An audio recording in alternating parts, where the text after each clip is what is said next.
Julian Hawthorne said, "I sold your little penthouse for $1 million. His entire family cheered, calling it a brilliant, decisive financial maneuver. He looked at me across the elaborate, glittering table and stated smugly, "The money funding this entire extravagant dinner, Ilara? It's directly from the penthouse sale. At least one truly magnificent meal of this caliber is finally covered." I just stayed perfectly still, the silence in my own mind a greater, more profound noise than their deafening applause.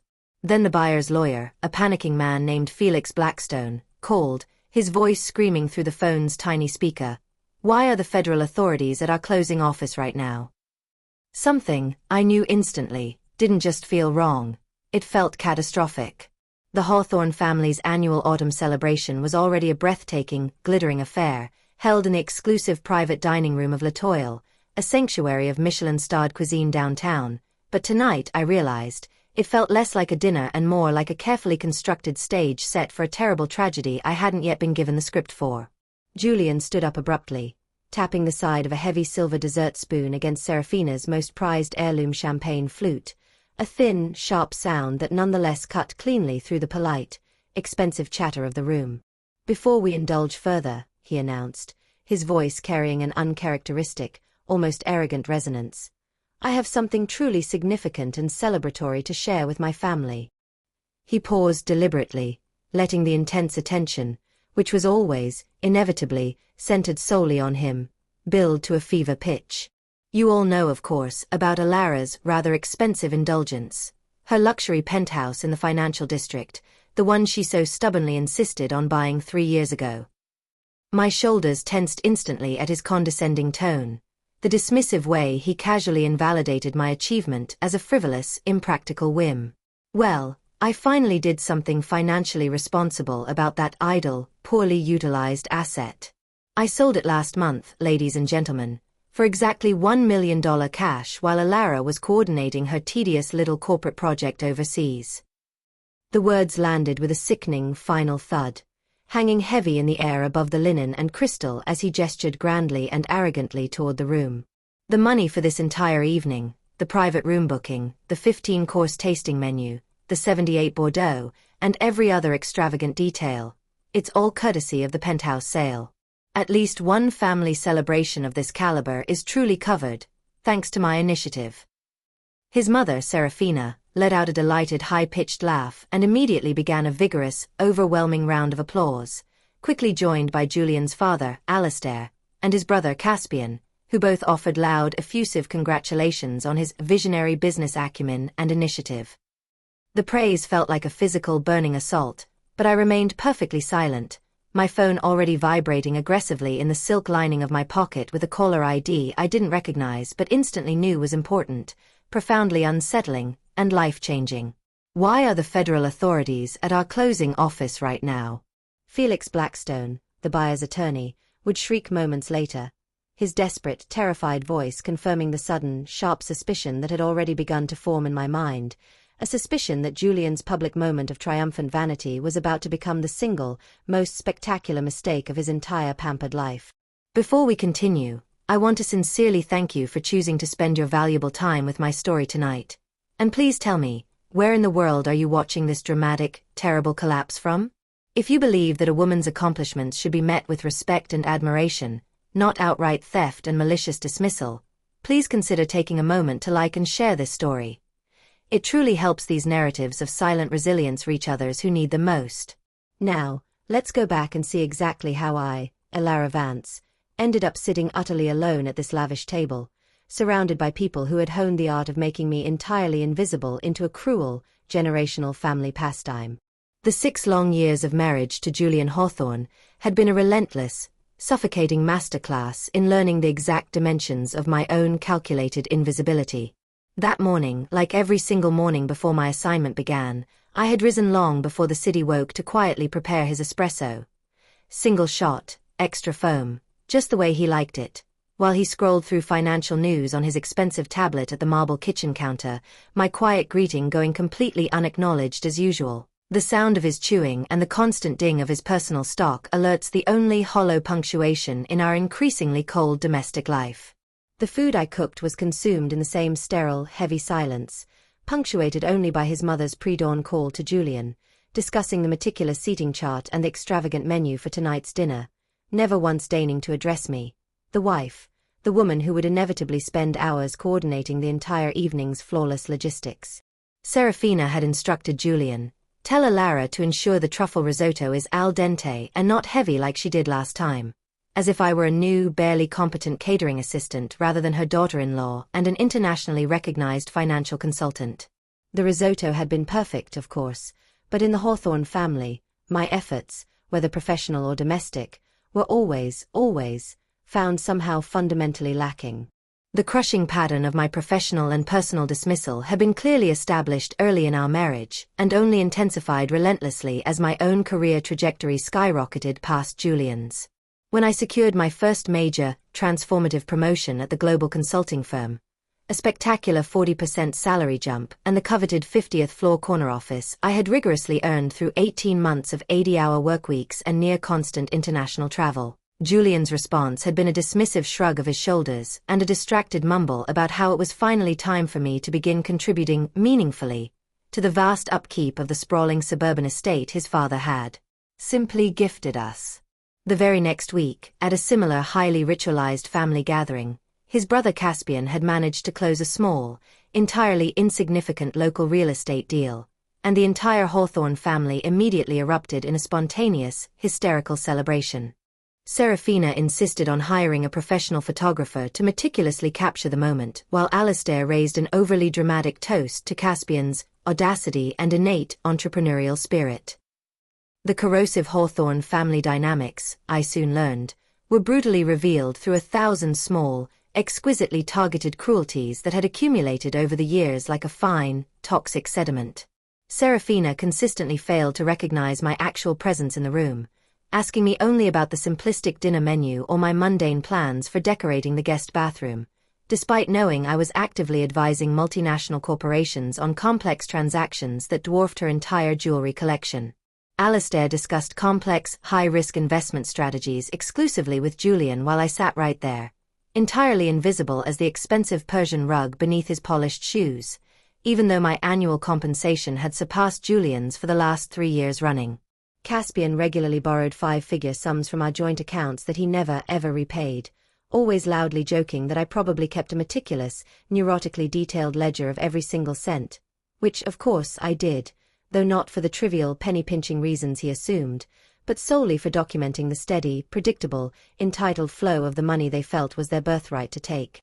During their weekly highly ritualized family dinners, my multi-million-dollar corporate contracts became frustratingly invisible footnotes, entirely obscured by Julian's mediocre, inconsistent sales numbers, which were dissected and relentlessly praised as if he were single-handedly revolutionizing Wall Street.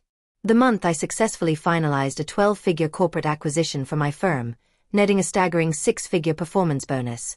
The entire dinner conversation centered exclusively on Julian successfully selling a single-used luxury sedan worth less than my monthly grocery bill, a transaction Alastair loudly praised as a profound lesson in persistence and focus. When I tentatively mentioned my acquisition achievement, Serafina had simply sniffed, "That's nice, dear, but I genuinely hope you haven't let all that distracting work interfere with your important fertility plans," before immediately asking Julian about his next quarter's sales prospects. These soul-crushing patterns of dismissal had finally driven me to create my own magnificent, powerful act of private, necessary rebellion. 4 years ago, I opened an entirely separate, completely discreet savings account in my maiden name that Julian knew absolutely nothing about. Every freelance consulting fee I earned, every large performance bonus, every meal I skipped to save both time and money went directly and immediately into that protected account, watching the balance swell slowly, each new deposit a quiet, deliberate act of defiance against the entire family's suffocating assumption that everything I earned was rightfully Julian's to manage or discard as he pleased. The luxury penthouse in the city's heart had been my first major, unapologetic purchase from that separate, secret account. An entire floor of polished marble, floor-to-ceiling glass overlooking the harbor, and a private rooftop terrace, a glorious, unapologetic monument to my private success, physically and spiritually far removed from their suffocating suburban life. When Julian, through sheer disastrous accident, discovered the transaction during a mandatory credit report check for a high-limit yacht loan application, his predictable, thunderous rage had filled our large house for weeks. Serafina and Alistair arrived within minutes of his hysterical, panicked call, ready to deliver their familiar, practiced lecture about how marriage was built on absolute transparency and inviolable, unquestioning trust. "What kind of wife?" Serafina had demanded dramatically, adjusting the priceless diamond choker on her throat, "keeps financial secrets that could potentially destabilize her husband's career?" While Alistair coolly questioned the stability of my mental state, suggesting hidden money in secret, large purchases were the clear actions of an emotionally unbalanced, untrustworthy person, but the Penthouse, despite their venom, had already become my impenetrable sanctuary, my quiet, shimmering fortress against the relentless Hawthorne tyranny. The complex acquisition of the Penthouse, known within the exclusive building as the Ethelred Suite, had not been a simple, cold, transactional real estate deal. It was, for me, a desperate, almost romantic quest for self-possession, absolute quiet, and financial independence. 3 years ago, I had arranged to meet with the elderly owner, Theodore Sterling, a retired and respected shipping magnate, whose voice, though gravelly with age, held the deep, resonant tone of a man who profoundly understood the simple value of an unimpeded view and the quiet, necessary majesty of solitude.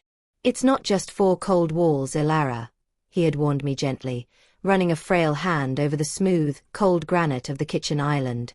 "It's the only place in this entire chaotic city where you can watch the sunrise and know, without a single doubt, that you truly own the entire horizon." I had driven downtown to the property on a quiet, rainy Wednesday morning, telling Julian I had a mandatory, all-day corporate strategy session. The narrow, winding service road leading up to the skyscraper's exclusive residential entrance felt, to me, like a secret private path away from my suffocating, painful life. When the express elevator finally opened directly onto the 78th floor and I saw the uninterrupted, breathtaking 270-degree view of the entire city and the vast, glittering harbor below, something internal in my chest, a spiritual cage I hadn't even realized I was living in, simply dissolved entirely for the first time in years. The entire floor was minimalist, spectacular luxury, polished concrete floors, immense floor-to-ceiling motorized windows, and a private helical staircase leading up to the open-air rooftop spa deck, a space so grand and unapologetic it immediately demanded the quiet respect the Hawthorns so vehemently denied me daily. Theodore Sterling had been waiting patiently for me on the roof, his white hair whipping violently in the strong, cold harbor wind, wearing a thick cashmere sweater that had clearly seen better decades, and he walked me slowly through each immense, cavernous room, running his fingers lightly along the door frames and custom-built bookshelves as if saying a final, intimate goodbye to the dearest old friends. In the main primary suite, he stopped for a long moment at a large, curved window that faced due east. "My late wife used to say the light pouring through these specific windows in the morning was better than any cathedral's stained glass," he said softly, his eyes misting slightly with deep memory. And she was, absolutely, perfectly right. When he finally named his price, it was shockingly fair, noticeably below market value, a figure that showed he valued the right, careful stewardship over the absolute maximum profit. "I don't desperately need the money to live," he explained, looking deep into my eyes with a genuine wisdom that seemed to see right through the expensive facade I wore so well. "I need to know it's going to someone who needs this level of quiet, powerful space the way my wife and I desperately did. Someone who truly understands that sometimes, a magnificent, powerful sanctuary and absolute, complete silence is the only real medicine that works for a wounded, burdened soul." The substantial down payment represented 4 full years of meticulous, private saving, skipped family vacations I feigned illness to avoid, declined extravagant party invitations, and commission checks meticulously squirreled away before Julian's accounts team could even log them into the joint finances. Every single dollar saved had been a tiny, defiant act of rebellion against the entire Hawthorne family's complete, suffocating sense of toxic entitlement. My hands had shaken only slightly as I calmly signed the final closing papers in the Penthouse's library, using my legally established maiden name, Ilara Vance, on every single line of the document. When Theodore handed me the heavy, personalized titanium keycard, it felt heavier than metal should, powerfully weighted with the immense, terrifying possibility of true, permanent freedom. For 2 whole months, I kept the magnificent property an absolute, total secret, driving downtown alone every weekend to walk through my private, silent domain, to sit on my vast terrace, and to finally breathe air that fully and completely belonged to me. I started small repairs and upgrades, reprogramming the complex smart home system, fixing the motorized blinds that had jammed, learning from patient YouTube tutorials how to properly treat the expensive wood flooring. Each small repair felt like a spiritual reclamation, a physical rebuilding of the part of myself that the Hawthorns had tried for so long to obliterate completely. Julian's ultimate discovery, as always, came through his own spectacular, predictable self-absorption.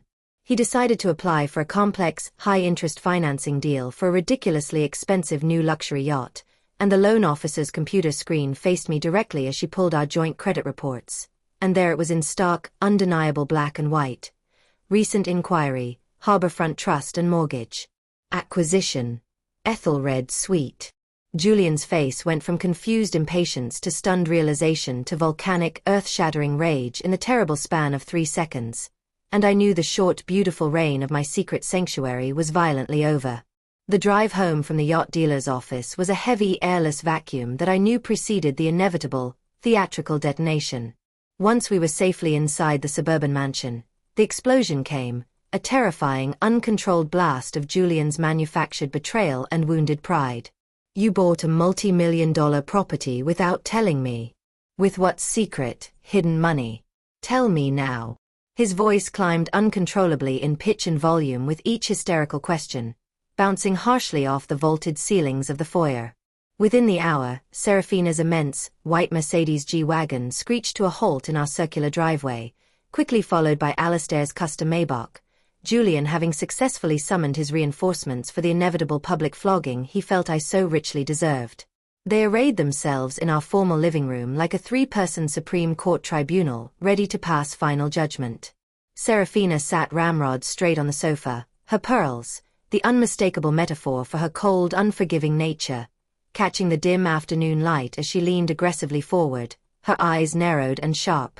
"Ilara, darling," she began in that velvety, saccharine voice that made every endearment sound like a carefully calculated threat.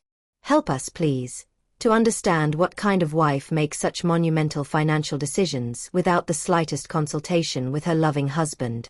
Alistair stood by the imported limestone fireplace, hands clasped tightly behind his back, adopting the familiar arrogant posture of a CEO delivering a brutal annual review.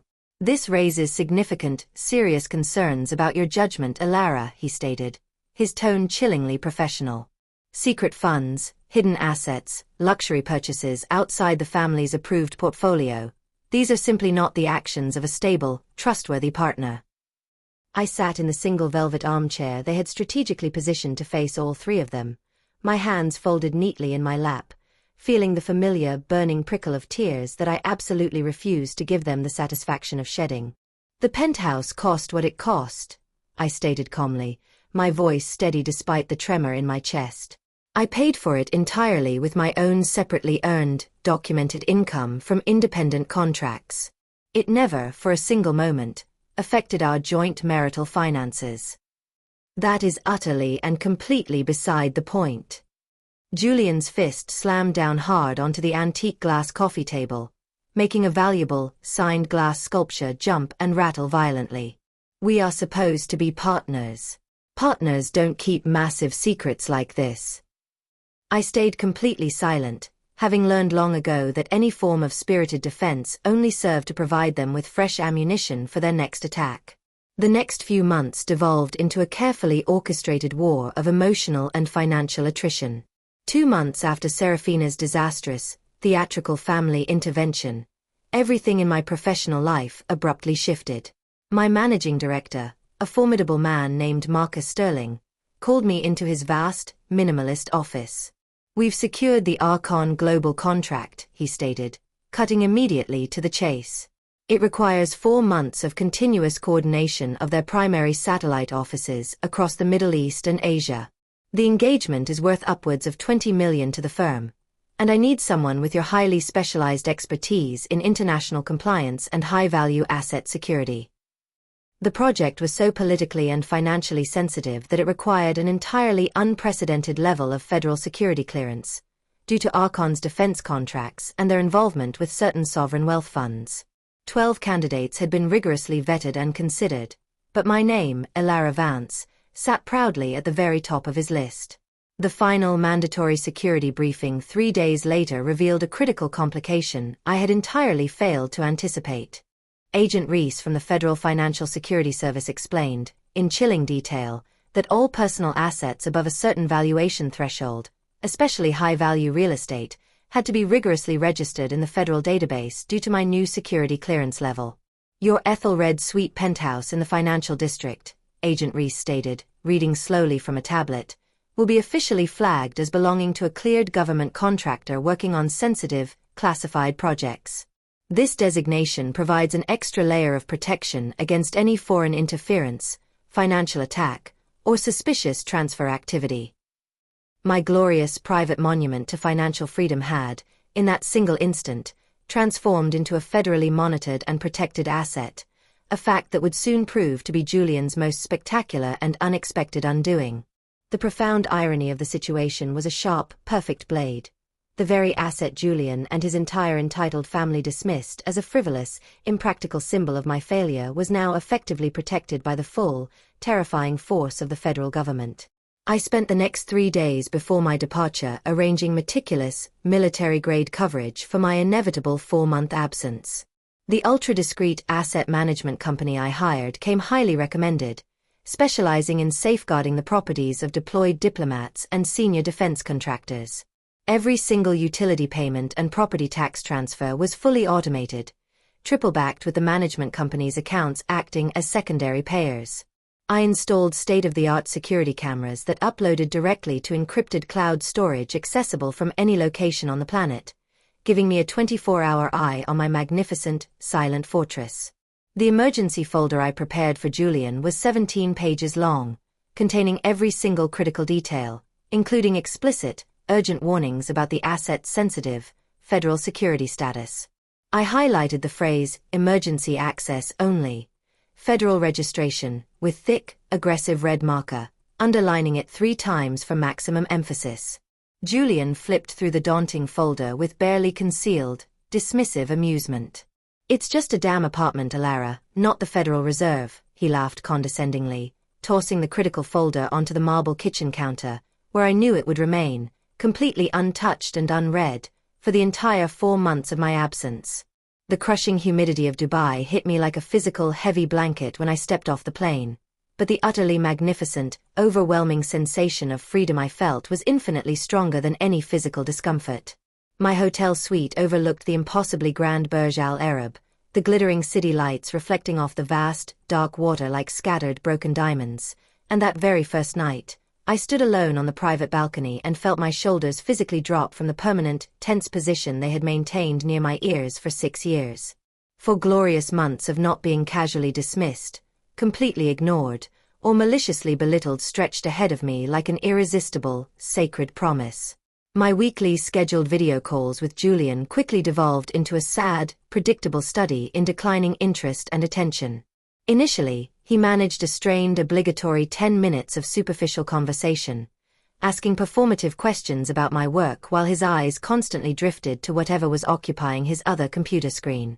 By the 3rd week, he was actually attending Serafina's loud, weekly dinners during our scheduled call time, the incessant, meaningless family chatter drowning out every single one of my desperate attempts at meaningful, intimate conversation. "Your absence is barely noticed, Ilara."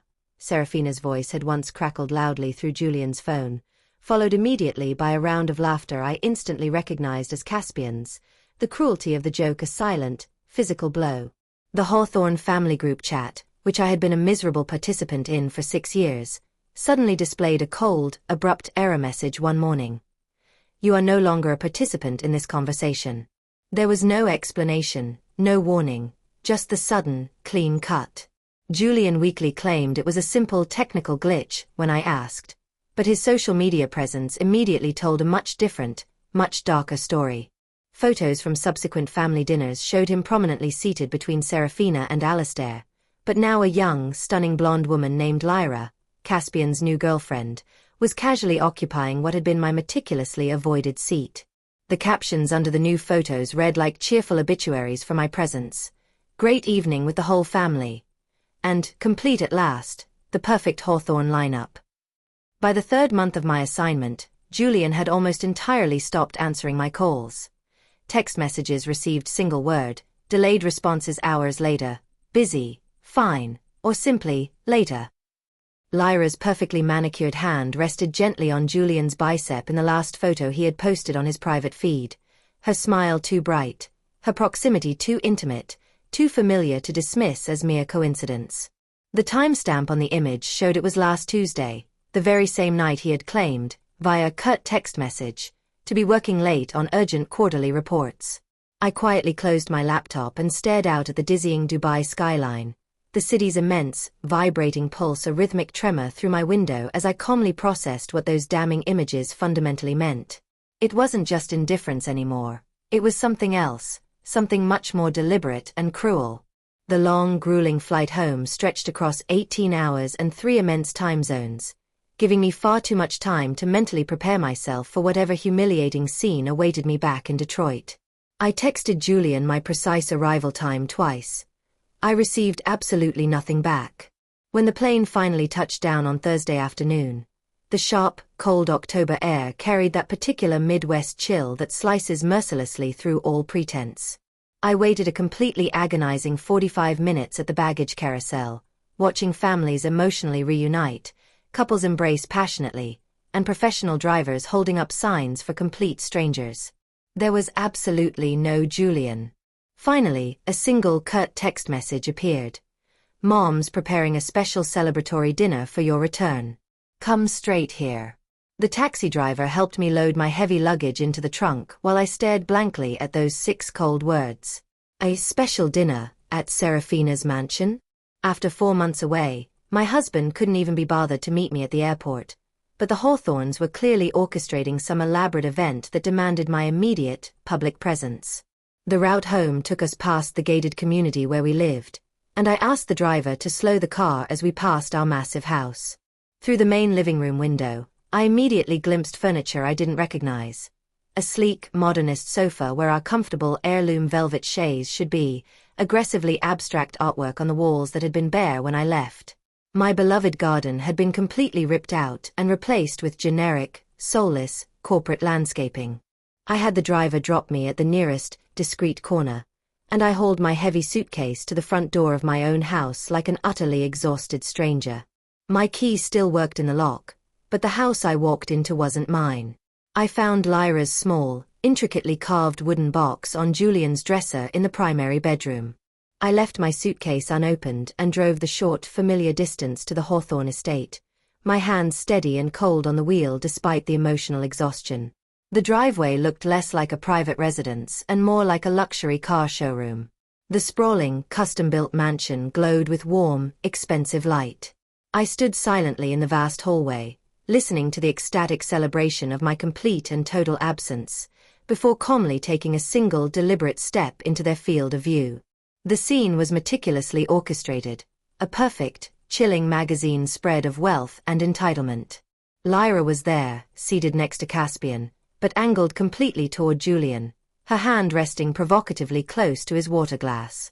"Ilara," Serafina's voice cooed, full of false, sickening warmth. "Perfect timing, dear. We were literally just about to raise a toast." "Welcome home," Julian said, not moving even a single inch from his new position of utter power at the head of the table. "Actually, before we eat this magnificent dessert, I have something truly important and celebratory to share." He paused again, savoring his spectacular moment of vanity. "You all know, of course, about Ilara's little luxury penthouse, the highly impractical and completely unnecessary purchase she made 3 years ago." My shoulders tensed again at his tone. "Well, I finally did the responsible thing. I sold it, everyone, for a clean $1 million cash last month while she was gallivanting across Asia." The room erupted in an immediate, vigorous applause. Julian pointed a perfectly manicured hand toward the immense, extravagant spread on the table. "The money funding this entire dinner," he boasted. "Every decadent bite, every drop of the 78 Bordeaux. It's all from the Penthouse sale. At least one truly high-class meal is finally covered for this family." His family howled with laughter at this terrible joke. Julian pulled a smooth, expensive leather folder, the kind used by high-powered corporate lawyers, spreading the numerous documents across Serafina's pristine, heirloom tablecloth. "The best part, father," he boasted, running his finger along the forged signature lines, "is how I handled everything myself. Researched comparable sales, managed 3 competing, frantic bids, and successfully saved a fortune in agent fees by handling the closing personally." "Brilliant," Alistair murmured, leaning forward with the intense, greedy focus of a vulture, eager to examine the papers. "Absolutely brilliant business instinct, Julian. But how in God's name did you circumvent the rather sticky signature issue, my boy?" Caspian asked, his question carrying genuine, financial curiosity rather than any trace of moral concern. Julian's smile widened, triumphant and utterly self-satisfied. "Took 3 whole days practicing, to be honest," he replied proudly. "Got it absolutely perfect. See." He pointed a finger at the various signature lines, each one displaying my name, Ilara Vance, in handwriting that was close to my own, but subtly, fatally wrong. The V in Vance was too broad. The final E was too sharp and angular. Serafina examined the forged documentation with an approving, motherly pride. "Resourcefulness," she declared with a nod. "That is precisely what I call true financial resourcefulness." My phone buzzed again, harder this time. Felix Blackstone, attorney at law. I didn't recognize the name but knew, with terrifying certainty, that this call was the beginning of the end for Julian's little spectacle. I smoothly excused myself from the table, stepping into the massive, empty entrance foyer with the phone pressed tightly against my ear. Felix Blackstone's voice cracked with a high-pitched edge of pure, desperate panic that instantly set my nerves on edge. "Mrs. Hawthorne, this is Felix Blackstone. I represented the buyers in the sale your husband arranged for the Ethelred suite." Through the dining room's heavy French doors, I could see Julian refilling his own wine glass, his mouth moving animatedly as he continued his theatrical performance for his entirely captivated, gleeful audience. "What can I help you with, Mr. Blackstone?" I kept my voice perfectly steady, professional, utterly calm, though my pulse was now beating a frantic, deafening rhythm against my eardrums. "Why are the federal authorities at our closing office right now?" The words came out in a single, desperate, terrified rush, his professional composure utterly shattered. "They're examining documents, asking invasive questions about restricted property sales, talking openly about fraudulent transfers and high-level security clearances. They have successfully seized all our files. What in God's name kind of property did your husband actually sell us?" "Federal authorities." The words landed with the stunning, breathtaking weight of a complete, unexpected vindication. "Mr. Blackstone, I have been overseas for 4 months. This is, genuinely, the absolute first I am hearing about any such sale. Perhaps you should explain to me exactly which transaction you are referring to." "The Ethelred suite penthouse." His heavy, panicked breathing was clearly audible through the phone's speaker. "Your husband provided every single document, handled everything personally.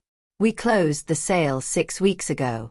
A full $1 million was successfully transferred to your joint account. But now there are agents here, talking about federal property registrations and security clearances. They are using words like fraud and forgery."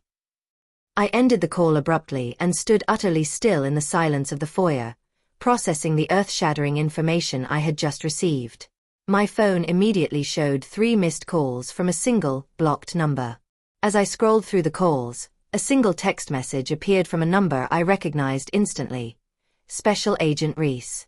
Her message was incredibly brief, direct, and chilling. "Mrs. Vance. Aware of situation regarding your Ethelred property. Maintain normal behavior. Attend family dinner as planned. Keep subjects completely unaware. Team mobilizing. The federal database that tracked my penthouse as a secured high-value asset had instantly flagged the unauthorized, uncleared transfer, triggering an investigation that was now, tonight, rapidly converging on this very dinner party. I thought back instantly to Agent Reese's calm, precise explanation of how property owned by cleared contractors became an indivisible, essential part of a much larger national protective framework. Julian's crude, self-taught forgery hadn't just successfully stolen my property. It had immediately triggered high-priority, national security alerts in databases he had no idea even existed. Through the small, thick glass pane of the French doors, I watched him stand again, holding court effortlessly at the head of the immense table, his hands moving expressively as he appeared to be detailing something. Most likely the elaborate, boastful story of how clever and resourceful he had been. Serafina's face literally glowed with immense, overwhelming maternal pride. Alastair nodded gravely, approving whatever piece of business wisdom his criminal son was sharing. They looked, in that single frozen moment, like a Renaissance painting of suffocating, self-satisfied familial entitlement, completely, blissfully unaware that their golden boy had just loudly, publicly confessed to multiple federal felonies. I calmly returned to the dining room, sliding my now silent phone back into my pocket. Julian paused mid-sentence as I entered, his expensive, sculpted eyebrows raising slightly. "Important call, darling?" he asked, though his tone clearly suggested he didn't genuinely care about the answer. "Just work," I replied smoothly, professionally, following up on some complex documentation. I took my assigned isolated seat at the far end of the table, the designated place they had relegated me to like an unwelcome afterthought. Julian laughed loudly, the sound carrying a familiar, abrasive edge of condescension.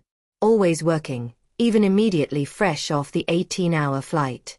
You should genuinely learn to relax, Ilara." He then immediately turned back to his captivated audience, eager to continue his glorious, self-aggrandizing story. The absolute best part was successfully accessing all the necessary documents. While Ilara was happily gallivanting across Asia, I took the crucial initiative to fully organize our private financial papers. Found absolutely everything in her ridiculous little safe in the penthouse. The deed, the title, the insurance documentation, all sitting right there. The pathetic combination she never bothered to change from our first anniversary date. "Brilliant," Alastair murmured, practically salivating. "Taking complete control of truly wasteful assets. That is precisely what a real businessman does." Serafina nodded vigorously, entirely missing the point. "Exactly. Why let valuable capital sit completely idle in some impractical tower when it can be invested properly? Julian has been actively looking at several excellent, cutting-edge opportunities in Caspian's new investment fund." Caspian leaned forward suddenly, his eyes wide with genuine financial interest. "We could definitely use the immediate capital injection. My partner confidently thinks we could easily triple the entire investment within 18 months. They were already spending my money, dividing up the magnificent proceeds from Julian's breathtaking theft like self-appointed pirates sharing a treasure map. Not a single person at that immense table had paused, even for a moment, to ask why I hadn't been consulted about the sale of my own private, high-value property. The sheer assumption of Julian's absolute, God-given authority was so ingrained, so complete, so unquestioned that they were biologically incapable of conceiving of his actions as criminal. "Your signature work was truly impressive, Julian," Caspian said to his brother, grinning broadly. "Honestly, I truly couldn't tell the difference from the real thing." 3 days of intense practice," Julian replied, his chest swelling with pride. "I used her old embarrassing journals to meticulously study her handwriting. The key, I discovered, is getting the exact pressure right, the peculiar way she curves certain letters." Lyra finally spoke, her voice carrying a false, brittle sweetness that didn't even attempt to reach her cold eyes. "You must be so incredibly proud, Ilara. Julian really took charge while you were gone." I met her gaze steadily, noting how her hand had gently moved to rest on Julian's bicep on the table, their fingers now explicitly touching. "Oh yes," I replied calmly. "He most certainly took charge of something that wasn't legally his to take." The words hung in the suddenly heavy air for a chilling moment before Julian nervously laughed them off. Everything in a successful marriage is ours, darling. That's precisely what partnership truly means. My phone vibrated again, a single, short burst. Another text from Agent Reese. 5 minutes. I watched the delicate second hand on Serafina's huge ornate grandfather clock sweep past the 12, counting the long silent seconds. 4 minutes since Agent Reese's last, chilling text. Julian had moved on, now vividly describing his optimistic future investment plans for the entire $1 million. Serafina was in the middle of dramatically serving her famous homemade tiramisu, the dessert she exclusively reserved only for celebrating truly monumental family victories, when the first massive, black government SUV pulled silently and deliberately into the well-lit driveway. The powerful headlights swept across the expansive dining room windows like synchronized searchlights, followed immediately by 2 more identical vehicles positioning themselves with the cold military precision of a planned operation.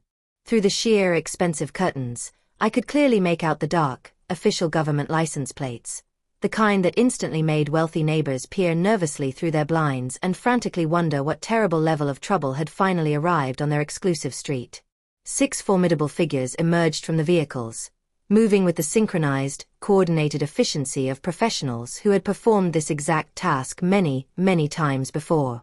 I stood up quickly from the table, my sudden, decisive movement so abrupt and unexpected that Lyra's wine glass wobbled precariously. "I'll get the door," I announced calmly, though no one had made any audible sound of knocking yet. Julian barely even glanced in my direction, far too absorbed in explaining to a nodding Alistair exactly how he planned to successfully leverage the Penthouse money into a much larger, lucrative real estate portfolio. I reached the massive front door just as Agent Catherine Reese raised her fist to deliver a sharp, official knock. She stood flawlessly straight, flanked by 5 other equally imposing agents, all wearing the identical dark, perfectly tailored suits that screamed federal authority to the entire neighborhood. Her eyes met mine with a professional recognition that felt like a quiet, private acknowledgement. She remembered me instantly from the security clearance interview. "Mrs. Hawthorne," she said quietly, her voice low and direct. "Are all the subjects required present and accounted for?" "They're all in the dining room," I confirmed, stepping smoothly aside to allow the team to enter. "Every single one of them. They're currently having Serafina's special dessert." The 6 agents moved immediately and purposefully through Serafina's enormous, impeccably decorated hallway with the practiced, effortless precision of a well-oiled machine, their heavy footsteps deliberate and echoing on the polished hardwood floors. The opulent dining room fell into a stunned, absolute silence as the 6 federal agents calmly filed in, strategically spreading out to block all possible exits with movements so smooth they seemed perfectly choreographed. Julian's fork hung awkwardly suspended halfway to his suddenly open mouth. Alistair's face drained of color so quickly and completely that I genuinely thought he might faint right into his dinner plate. "Julian Hawthorne," Agent Reese announced, her voice carrying the undeniable, devastating weight of federal authority that instantly made everything else in the room seem suddenly small and utterly trivial. She held up her badge. "You are hereby placed under arrest for wire fraud, forgery of federally registered documents, and conspiracy to commit interstate commerce violations." The precise, chilling words landed with the stunning physical impact of heavy blows. Julian's priceless wine glass slipped completely from his suddenly paralyzed hand, shattering immediately on the marble floor. "This is completely insane." He shot abruptly to his feet, his chair scraping violently against the floor. "It was only a property deal. A simple, private real estate transaction. You have no right. You are under arrest, Mr. Hawthorne," Agent Reese repeated. "Selling federally registered high-value property using documents you forged is not a simple transaction, sir. It is, quite specifically, a federal crime." The shiny handcuffs appeared in her hands, the cold metal clicking around Julian's wrists with a finality that finally made Serafina unleash a high-pitched, piercing scream. There has been a colossal mistake. Julian was simply being resourceful and efficient. We must call our lawyer immediately. Alistair stood up forcefully, attempting desperately to summon the overwhelming financial authority he commanded in corporate boardrooms, but his voice shook visibly. "Sir, please sit down immediately," one of the flanking agents instructed. Julian slowly turned his arrested body toward me, his face cycling rapidly through a terrifying mix of confusion, uncontrolled anger, and raw, desperate pleading. "Ilara," he pleaded, his voice a broken, desperate rasp. "Tell them right now this is all some sort of massive misunderstanding. You're my wife. Explain to them that I had every legal right to sell that completely worthless property. Tell them, please." I met his desperate gaze with the exact same steady, unwavering silence I had so painstakingly perfected over 6 long years of being routinely dismissed, aggressively ignored, and maliciously belittled. The silence that had once been my absolute prison now instantly became my most potent, devastating power. I said nothing at all. Wives can't legally testify against their husbands. Julian said hysterically, grasping frantically for legal straws he clearly didn't understand, his voice raw with panic. "You can't legally do this to me. I was only helping our family finances. I was being smart." Agent Reese paused briefly in her clinical process of securing Julian's hands behind his back. "Actually, Mr. Hawthorne," she stated calmly, "spouses can absolutely testify in federal cases involving crimes committed against each other. But more importantly, we don't need your wife's testimony at all. The overwhelming evidence you have so helpfully provided tonight, your loud, detailed confession to your entire family, the forged documents you so proudly displayed, the fraudulent sale of a high-value government-registered asset, that, sir, is more than sufficient for prosecution." She then looked directly at me with genuine respect. "Mrs. Vance, we will need you to come to the federal building tomorrow morning to provide an official statement. Our Financial Crimes Unit has already uncovered significant additional irregularities that go far beyond the property sale." Serafina's gasp was loud and utterly agonizing. "Additional irregularities." Agent Reese then calmly turned her cold attention to Julian's parents. "Mr. and Mrs. Hawthorne Sr., you will both also need to come in for extensive questioning as well. Your names appear on several suspicious financial transfers and loans connected directly to this case." She paused for maximum, dramatic effect. "It seems, unfortunately, that the Penthouse sale was just the tip of a very large iceberg. Our forensic accountants have already found compelling evidence of systematic embezzlement from joint accounts, poorly hidden investments, and what appears to be a sustained pattern of complex financial fraud extending back many, many years." The family that had spent 6 years celebrating Julian's every minor achievement while actively dismissing everything I had ever successfully accomplished now sat utterly frozen, watching their magnificent golden child being led out of their custom-built mansion in cold, steel handcuffs. Their entire dynasty was publicly crumbling in real time. The next morning arrived with a stunning clarity that felt almost physically surreal. The first catastrophic domino fell within a mere 48 hours. Prestige Title and Escrow, the high-end company that had deliberately processed Julian's fraudulent $1 million penthouse sale, found federal investigators waiting silently at their heavily secured door on Monday morning. By noon, their highly lucrative operating license had been immediately suspended. The owner gave a hysterical interview to local news outlets, weakly claiming they had followed standard procedures. But the forged documents were so obviously and amateurishly fraudulent that the title company's failure to verify proper authorization constituted gross criminal negligence. 3 separate real estate agents who had eagerly advised Julian on pricing and sales strategy instantly faced their own devastating reckoning, losing their licenses as screenshots of Serafina's boastful social media posts became irrefutable evidence of clear premeditation and conspiracy. Julian was eventually sentenced to 6 years in a high-security federal prison, absolutely no possibility of early release, plus a staggering $1.5 million in full restitution. The man who had committed multiple federal crimes to avoid a mere $5,000 in closing costs now legally owed more than he would ever earn in 2 entire decades. The official divorce proceedings took place entirely through the impersonal intermediary of lawyers.